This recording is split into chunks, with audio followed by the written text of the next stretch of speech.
ассалому алайкум падарон, модарон, бародарон ва хуҳарони азиз, хушомадед ба канали Ҳамнаво. Бо шумо ҳастам Али Акбар. дӯстони азиз, ҳама вақт канали Ҳамнаво барои хушхабарҳо ҳаракат мекунад ва як хушхабари дигар дорем барои 4 апрел, яъне барои ПАГОＸ, ки имрӯз хабараш аник дақиқ аст, баромад барои парвозҳо аз самти Душанбе ба Москва. Бисёриҳо савол доданд ки чаро парвози нахустини Ютейр дар масири Душанбе Москва сурат нагирифт. Инро ҷавоб медиҳем. Хабари дигари мо Сомон парвозҳои мунтазамро дар хати сайри Душанбе Москва Душанбе оғоз менамояд, яъне аз ПАГОＸ. Ҳамаашро пурратар мефаҳмонем. Дӯстон, лайк, подписатсия ва дар комментария сухани хуб нависед, мешинем ба ҳазур тамошо мекунем. Ба ҳамин хотир дӯстони азиз, хабарҳои хуб дорем ва ба саволҳои шумо аниқ дақиқ ҷавоб мегардонем пурра барои падарон, модароне ки бародарон ва хуҳароне ки ба самти Москва ё аз Москва ба Тоҷикистон сафар мекунад. Барои онҳо дидан ҳатман як лайк, подписатсия ва дар коммент як сухани хуб нависед. Ба ҳозир ҳамаашро пурратар мефаҳмонам ки парвоз аз 4 апрел Сомон ҳаракат мекунад. Якум мегзарем аз қисми Сомон парвозҳои мунтазамро дар хатсаи Душанбе Москва Душанбе оғоз менамояд.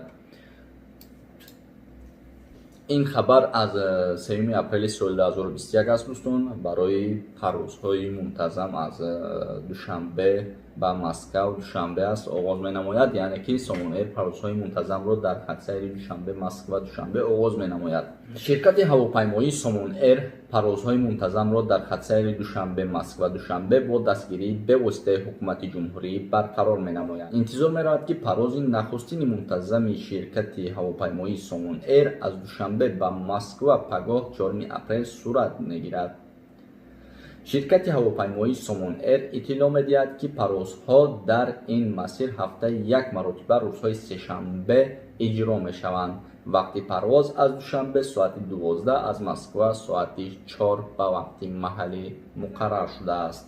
дӯстони азиз, хеле гуфтем дар як ҳафта як рейс мешавад ва соат ҳамаашро пурратар фаҳмодем. ва дар ин ҷо дар бораи бисёриҳо савол медиҳанд ки ҳамун справка ки аз ҳамин вабо ҳамун маълумотнома оид яъне ҳамун вабо мегирем ё намегирем. ман ҳаминро бисёртар савол медиҳам ва ҳозир ман пурратар мефаҳмонам. мусофиронро мебояд ҳатман маълумотномаи эмин будан аз ана ҳамин ваборо ки давоми 72 соат пеш аз вуруд дода шудааст пешниҳод намоянд. маълумотнома бояд аслӣ бо забони русӣ бошад, ҳатман ҳама навиштаҷоти он дар компютер ҳуруфчинӣ шуда бошанд, дастхат набошад. тибқи талабот кулли мусофирон ҳатман бояд ниқоб ва дастпӯши ҳифозатӣ дошта бошанд. мусофироне ки таби баланд ё аломатҳои беморӣ доранд ба дохили ҳавопаймо роҳ дода намешавад. агар ҳангоми вуруд ба фурудгоҳи Домодедов маълум шавад ки маълумотномаи эминӣ аз ҳамин вабо бо эътибор аст ва ё мусофир мубталои ана ҳамин вабо мебошад, тамоми хароҷоти аз ин сабаб ба миён омада ба замимаи мусофир гузошта мешавад. яъне ки дӯстони азиз, дар ин ҷо маълумотноматона бояд ҳатмӣ гирем ки агар ки мабодо рафтен аз он ҷо дар тест ё ки дар чи баромад дар фурудгоҳ ҳамин маълумотнома ҳамон беморӣ агар бошад ё ин ки баромад дар шумо, ҳамаи расходҳо аз худтон мешавад. ба ҳамин хотир дӯстон маълумотноматона бигирен. барои шаҳрвандони хориҷӣ ки азми сафар ба Душанбе доранд, доштани иҷозатномаи мақомоти ваколатдории ҷумҳурии Тоҷикистон ситоди ҷумҳуриявӣ оид ба пурзур намудани чораҳои зидди эпидемикӣ ва пешгирӣ аз паҳншавии ана ҳамин вабо дар ҷумҳурии Тоҷикистон барои вуруд ба қаламрави Тоҷикистон раводид агар лозим бошад ва маълумотномаи эмин будан аз ана ҳамин вабо ки давоми 72 соат пеш аз вуруд ба Тоҷикистон дода шудааст зарур мебошад.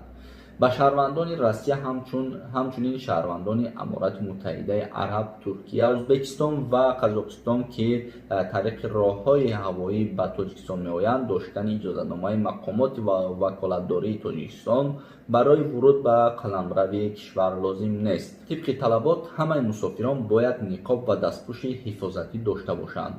мусофироне ки таби баланд ё аломатҳои беморӣ доранд, ба дохили ҳавопаймо роҳ дода намешавад.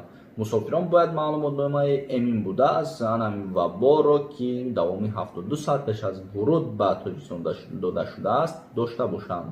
кӯдакони то 3 сола аз пешниҳоди маълумотномаи мазкур озод мебошанд. яъне ки дӯстони азиз, дар ин ҷо ҳама шумо фаҳмондем ва як чизро барои шумо мегӯем ки саволе ки дирӯз чаро Парвози нахустини Ютейр дар масири Душанбе Москва сурат нагирифтро пурратар барои шумо мефаҳмонем.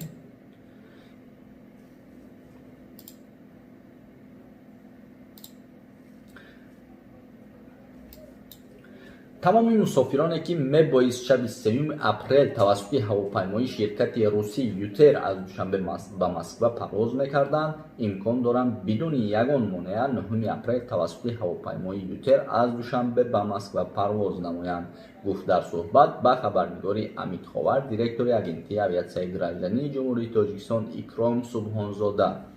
дар посух ба саволҳои он ки чаро парвози мунтазами нахустини Ютейр дар масири Душанбе Москва шаби 3 апрел ба таъхир афтод, Икром Субҳонзода гуфт ки ин аз ҷониби Россия сурат гирифтааст. Сабабаш ба қарори ҳукумати Федератсияи Россия ворид нагардидани тағйирот доир ба оғози парвозҳои мунтазами ҳавоии Россия бо 6 давлат аз ҷумла Тоҷикистон, Ӯзбекистон, Германия ва дигар давлатҳо ки тибқи он бояд ба ин кишварҳо аз 1 апрел Россия парвозҳои мунтазам оғоз менамуданд.